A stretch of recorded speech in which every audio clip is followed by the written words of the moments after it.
В начале 20 века в Советском Союзе были расстреляны, раскулачены и репрессированы миллионы людей. Фигура Сталина до сих пор вызывает противоречия. Одни говорят, что время было непростое, и это действительно так, но он сумел поднять промышленность и вывести страну на ведущие позиции в мире.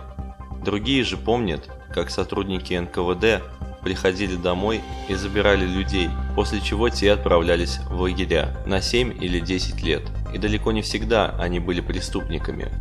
Так или иначе, в истории Сталин остался как тиран, вождь, во времена которого были загублены миллионы человеческих жизней. Кем в истории останется Путин, уже сейчас примерно понятно, и с этим действующая власть уже смирилась. Ведь в век интернета скрывать гнусные поступки, вранье и воровство не получается. Единственная оставшаяся у них цель – удержать эту самую власть. Сейчас же не 37-й год, правда? Что хочешь, то и говори, тем более в интернете. Черный воронок за тобой завтра не приедет. Саш, когда тебя забирают?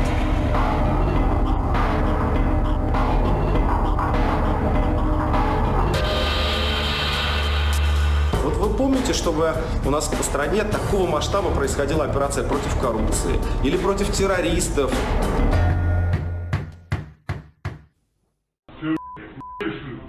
Легли на пол. Вы что это делаете? Шутим с вами.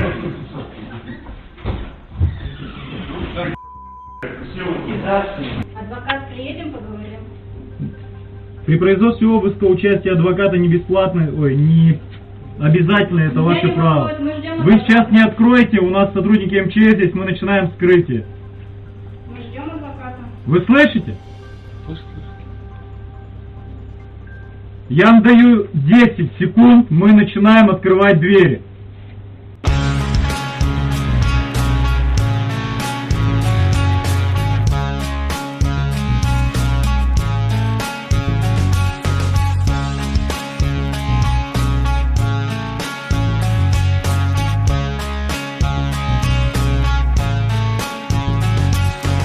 Алексей Шварц, и я координатор штаба Навального в городе Кургане. Я работаю в штабе, потому что ненавижу коррупцию. Сегодня у меня и моих родственников произошли обыски. ОМОН выпилил у меня двери и отобрал все личные вещи. Также ОМОН не постеснялся приехать в мой родительский дом, это 2,5 часа езды от города Кургана. И там они провели обыски. Они обыскивали все. Они были в сарайке, в гараже, в бане и даже в погребе. Своими действиями они довели мою маму до обморока и отобрали компьютер у моей маленькой сестренки. Такими действиями меня не напугать, и я продолжу бороться с этой воровской властью. Привет, друзья! Меня зовут Боровиков Андрей, я координатор штаба Алексея Навального в Архангельске. Сегодня у меня и у моей семьи в 6 утра проходили обыски. Ко мне, как и к моему родному брату Олегу, залетел домой СОБР.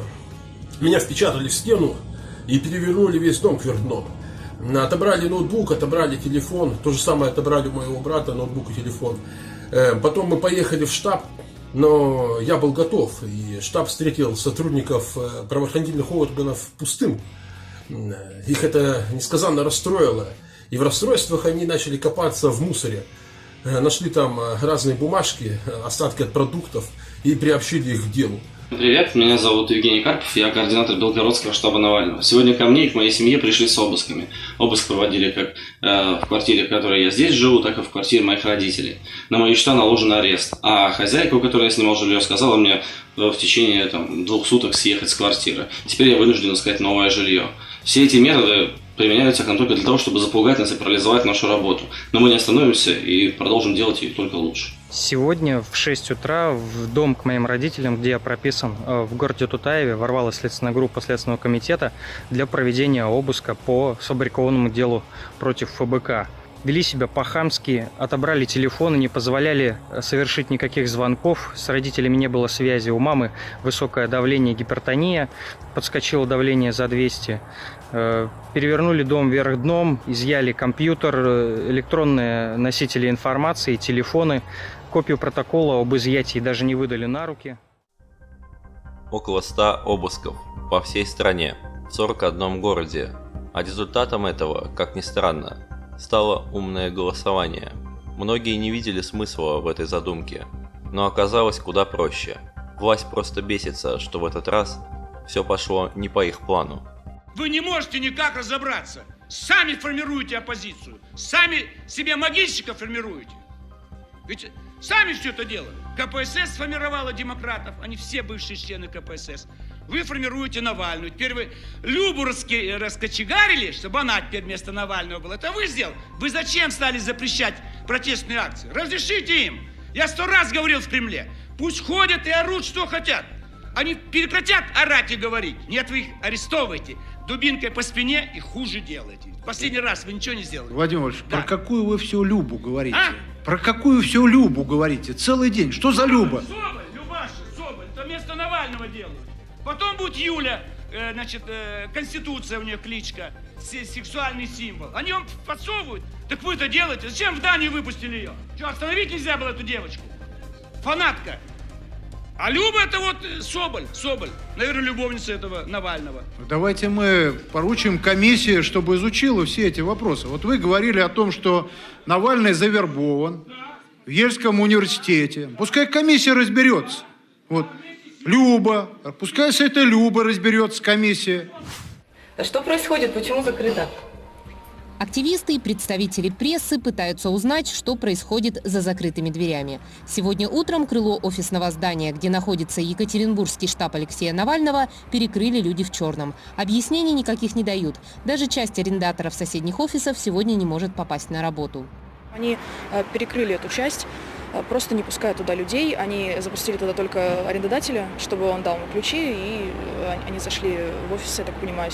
Кроме помещения штаба, силовики провели обыски дома у координатора Екатеринбургского штаба Юрия Кузьминых и сотрудника штаба Виктора Распопова. Вместе с Юрием в квартире находились пожилые родители. У них изъяли всю технику, деньги и банковские карты. Я не могу точно сказать, действительно ли они полицейские, действительно ли они ОМОНовцы. У кого-то была плашка ОМОНа на спине. Но в целом просто по черной форме и потому, что дверь забаррикадирована, там уже было понятно, что, скорее всего, будет обыск. Сотрудник пермского штаба команды Навального Юрий Бобров сегодня пережил второй обыск дома за неделю. А вот в офис команды Навального силовики сегодня пришли впервые. Мы честно их, во-первых, хотели пустить сюда 10 числа, когда вот у меня были обыски. Там они созванивались с собственником этого помещения, с координатором штаба, договорились, что он приедет сюда к 11 часам, он приехал, а они нет. А 12-го они приехали и взломали окно, залезли через окно, затем еще зачем-то спилили дверь. Координатора Тюменского штаба Навального Ивана Вострикова близкие сегодня ждут у здания Следственного комитета. Мать Ивана силовики не пустили в квартиру при задержании. Вот сегодня я прибыла к нему на место, в квартиру, меня не пустили. Несколько человек в масках, в балаклавах, почему-то в кепках, в бейсболках на голове, почему-то в кроссовках стояли вокруг срезанной двери с петель и никого не пускали, не отвечали на вопросы, не представлялись. Я сама являюсь бывшим сотрудником милиции и знаю, что они обязаны по закону представиться, показать удостоверение. Кто нас обидит, тот 3 дней не проживет. Не надо, с обидами не надо.